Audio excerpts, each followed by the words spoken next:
Hello everyone, welcome to my channel Srishti's world. আশা করি আপনারা সকলেই ভালো আছেন, আমরাও সবাই ভালো আছি। তো আমার একটি নতুন ভিডিওতে আপনাদেরকে অনেক অনেক ওয়েলকাম জানাই। একদম সকাল থেকে ভিডিওটি স্টার্ট করছি। একদম সকালবেলায় মেয়ে স্কুল যাবে, রেডি হচ্ছে, তো ওর জন্য টিফিন বানিয়ে নিচ্ছে। একটু একদম মানে যেটা একদম নর্মাল সেটাই দেওয়া হচ্ছে। একটু আলু পেঁয়াজ ভেজে নিয়েছিলাম আর একটু ম্যাগি সেদ্ধ করে নিয়েছি, ব্যাস এইটুকুই। এটাই একটু করে ওকে দিয়ে দিচ্ছি টিফিনে।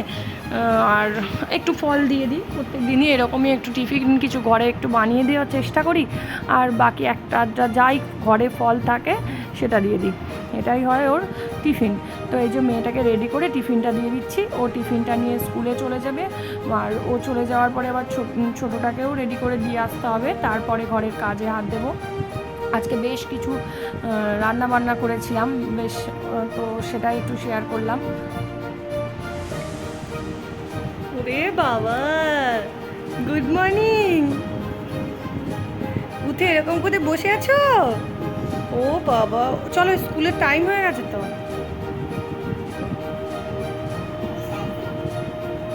একটু গুড মর্নিং বলো, ভালো করে বলো।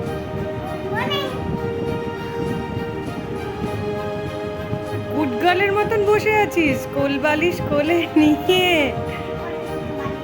ও আচ্ছা, সরি, বালিশ, হ্যাঁ, কোলে বালিশ নিয়ে, ওটা বলতে গিয়ে কোল বালিশ বলে ফেলেছি।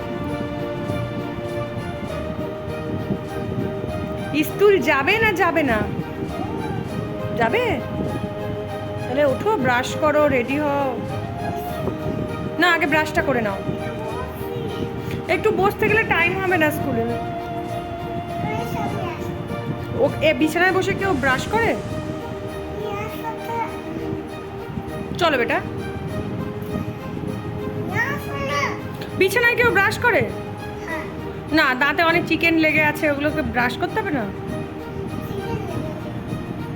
চিকেন লেগে নেই কেন? কালকে চিকেন খাসনি? কি খেয়েছিলি? মাছ। তো তুতাইকেও ঘুম থেকে উঠিয়ে রেডি করে স্কুলে পৌঁছে দিয়ে এসেছিলাম। এরপরে চলে এসেছি রান্নাতে। এদিকে ভাত বসিয়ে দিয়েছি আর এদিকে একটু ভাজাভাজি কেটে নিয়েছি, উচ্ছে ভাজা, পটল ভাজা, আলু ভাজা, একটু ভাজাভাজিগুলো করে নেব। আর এদিকে ভাতটার মধ্যে একটু ডাল কৌটো করে সেদ্ধ দিয়ে দিয়েছিলাম। আজকে আর আলাদা করে প্রেশার কুকারে করিনি, কেননা একটু রান্নার ঝকমারি ছিল আজকে, সেই জন্য একদম গরম প্রেশার কুকারেই একটু ডাল, প্রেশার কুকারের বদলে ভাতের হাঁড়িতে একটু কৌটো করে ডাল দিয়ে দিয়েছিলাম, যাতে একটু হয়ে যায় তুতায়ের জন্য। তো এরপরে এই যে করে নিলাম, গোল গোল করে আলু ভাজা করেছি আর পটল ভাজা করেছিলাম আর করেছিলাম উচ্ছে ভাজা। তো ভাজাগুলো হয়ে যাওয়ার পরে মাছগুলোও ধুয়ে নিয়েছি, মাছগুলো ধুয়ে জল ঝরাতে রেখে দিয়েছিলাম। তো মাছগুলো হালকা মাছগুলো একে একে সব ভেজে নেব। আজ করেছিলাম এই রুই মাছ না কাতলা মাছ, এটা আমি ঠিক বুঝতে পারি না। যাই হোক, কাটা মাছের সর্ষে পোস্ত দিয়ে ঝাল করেছিলাম। এই যে মাছগুলো ভেজে নিচ্ছি, এটা আমি সর্ষে পোস্ত দিয়ে ঝাল করেছিলাম। এটা আর আপনাদেরকে রান্নার রেসিপিটা আর দেখালাম না, আমরা সবাই জানি সর্ষে পোস্ত দিয়ে ঝাল করতে। তো এই যে রান্নাটা করছি, এটা করেছি লোটে মাছের ঝুড়ো। জানি না কতজনা লোটে মাছ খান, তবে লোটে মাছ খেতে খুব ভালো লাগে। আমরা খাই, আবার অনেকে যারা খায় না তারা একটু ঘেন্নাও পায়, কিন্তু লোটে মাছের দারুণ টেস্ট। যেমন ঝুড়ো খেতে ভালো লাগে, তেমন লোটে মাছের চপ, লোটে মাছের পকোড়া, এখন আবার লোটে মাছ ফ্রাই খুব ভালো, ভীষণ ভালো লাগে। তো পেঁয়াজগুলো লাল লাল করে ভেজে নিয়ে টমেটো, আদা, কাঁচা লঙ্কা আর রসুনের পেস্ট দিয়ে দিলাম। আর একটু তেল বেশি দিতে হবে, দেখুন আমি একটু বেশি করেই তেল দিয়েছি। তো মশলাটা ভীষণ ভালো করে কষিয়ে নেব। আর একটা ঝুড়িতে আমি লোটে মাছগুলো ধুয়ে জলটা ঝরিয়ে নিয়েছি, কেননা জল সপসপে থাকলে না বড্ড জল বেরোয় এমনিতেই লোটে মাছ থেকে, তাহলে আবার সামাল দেওয়া যায় না, এত জল মরতে অনেক টাইম লেগে যাবে।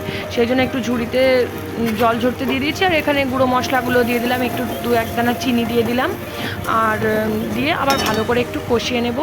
তো এই দেখুন দিয়ে দিয়েছি সমস্ত যা গুঁড়ো মশলা দেওয়ার, দিয়ে ভালো করে কষিয়ে নিচ্ছি, একদম মাংসর মতন, যেমন মাংসর মশলা কষায় সেমভাবে কষিয়ে নেওয়া হয়েছে। দেখুন একদম তেল ভেসে গেছে মশলা থেকে আলাদা হয়ে, নুন দিয়ে দিলাম, সব হয়ে গেছে। এবারে জল ঝরিয়ে রাখা লোটে মাছগুলো আমি, এই দেখুন লোটে মাছগুলো জল ঝরতে দিয়ে রেখেছিলাম, সেগুলো আমি দিয়ে দিচ্ছি। এরপরে আমি কড়াইয়ে মশলার সঙ্গে ওগুলোকে একটু ভালো করে কষিয়ে নেব, দিয়ে দিলাম ধুয়ে রাখা লোটে মাছ। তো এইভাবেই এবার লোটে মাছগুলো আমি ভালো করে কষাবো মশলাটার সঙ্গে। আর কিছু আমার এখানে দেওয়ার নেই সেভাবে। মশলার যেমন যা যা দেওয়ার ছিল, একটু নুন, একটু স্বাদ অনুযায়ী একটু চিনি, দুই এক দানা চিনি সমস্ত দিয়ে এরকম ভালো করে কষাতে হবে। এই দেখুন জল ছেড়ে, মানে লোটে মাছটা থেকে জল বেরিয়েছে।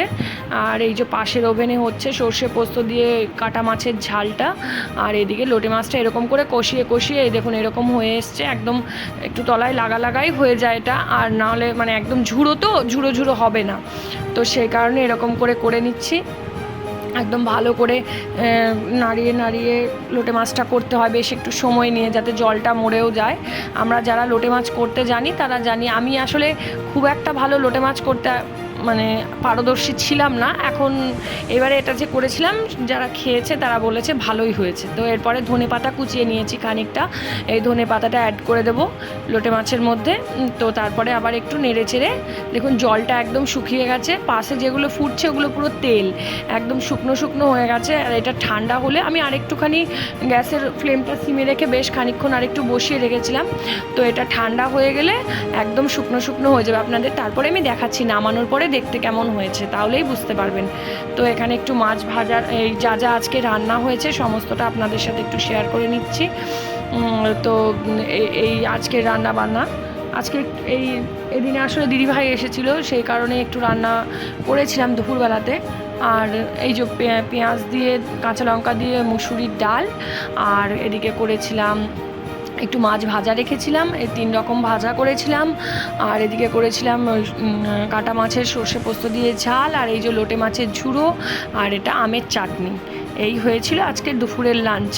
তো তারপরে লাঞ্চ করে নিয়ে সবাই যে যার একটু রেস্ট নিয়ে, আমি আবার একটা চিকেন রান্না করেছিলাম রাত্রেবেলায়। তো চিকেনটা মানে এত সুন্দর হয়েছিল, একটু অন্যরকম করেই করেছিলাম। এই দেখুন গোটা গরম মশলা আর গোটা জিরে ফোড়ন দিয়েছিলাম, আর কোচানো পেঁয়াজগুলো দিয়ে দিলাম, এইভাবে একটু রান্না করেছিলাম।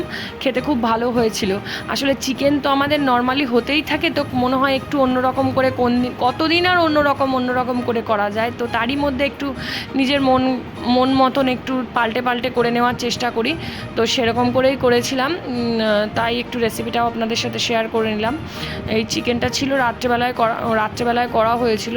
এই একটা মশলার পেস্ট দিয়ে দিলাম, এটা হচ্ছে আদা রসুন কাঁচা লঙ্কা টমেটো, আর দিয়েছিলাম গোটা গরম মশলা, মিক্সিতে এই মশলাটার সাথে পেস্ট করে দিয়ে দিয়েছিলাম। এইভাবেই চিকেনটা করেছিলাম।